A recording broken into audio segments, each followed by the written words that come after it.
In Exodus chapter 19, when Moses descended from Mount Sinai, he brought with him 2 tablets, inscribed by God himself, that were to become the very blueprint for man and womankind.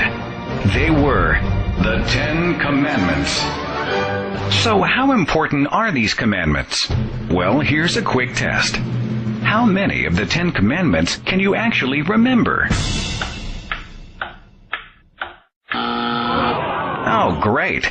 The single most important set of instructions given by God to man, and you only got the ones about coveting your neighbor's wife, thou shalt not steal, and something about the Sabbath.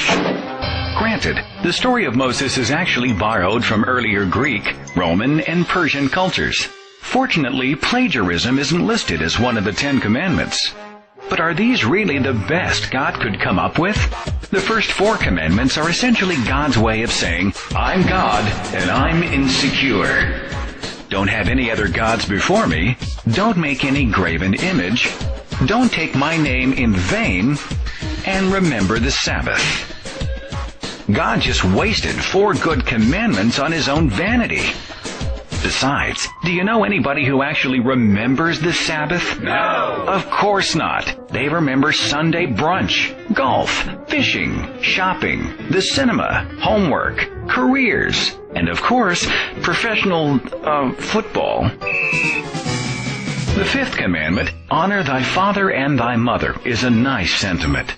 Until you realize that Jesus himself said in Matthew chapter 10 that he had come to turn people against their own households, including parents. Number 6, thou shalt not kill. What? You mean ever? What about during a home invasion? Or a mugging? To protect our children? Or fighting the Nazis? And what about all the people God ordered killed in the Old Testament? The 7th commandment, thou shalt not commit adultery, is actually redundant when you consider that commandment 10 is thou shalt not covet, which would be a given if you had committed adultery with your neighbor's wife. After all, would you sleep with someone you didn't covet? Number 8, thou shalt not steal. Certainly a good moral guideline, but not all that original, and certainly covered by Commandment 9, thou shalt not bear false witness. After all, if you're stealing something, you're being deceitful, and deceit is bearing false witness, which, by the way, is definitely not honoring your father and mother. Plus, if you steal someone's wife, that's covered by Commandment 7. And if you steal a golden idol from your parents' house after coveting your neighbor's wife on the Sabbath, well, you're just plain screwed.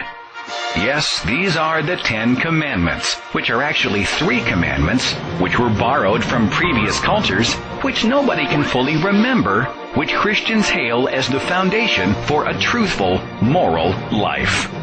Oh well, the 10 Commandments might not be divinely inspired rules for living, but at least we have something pretty to frame and hang on the bathroom wall.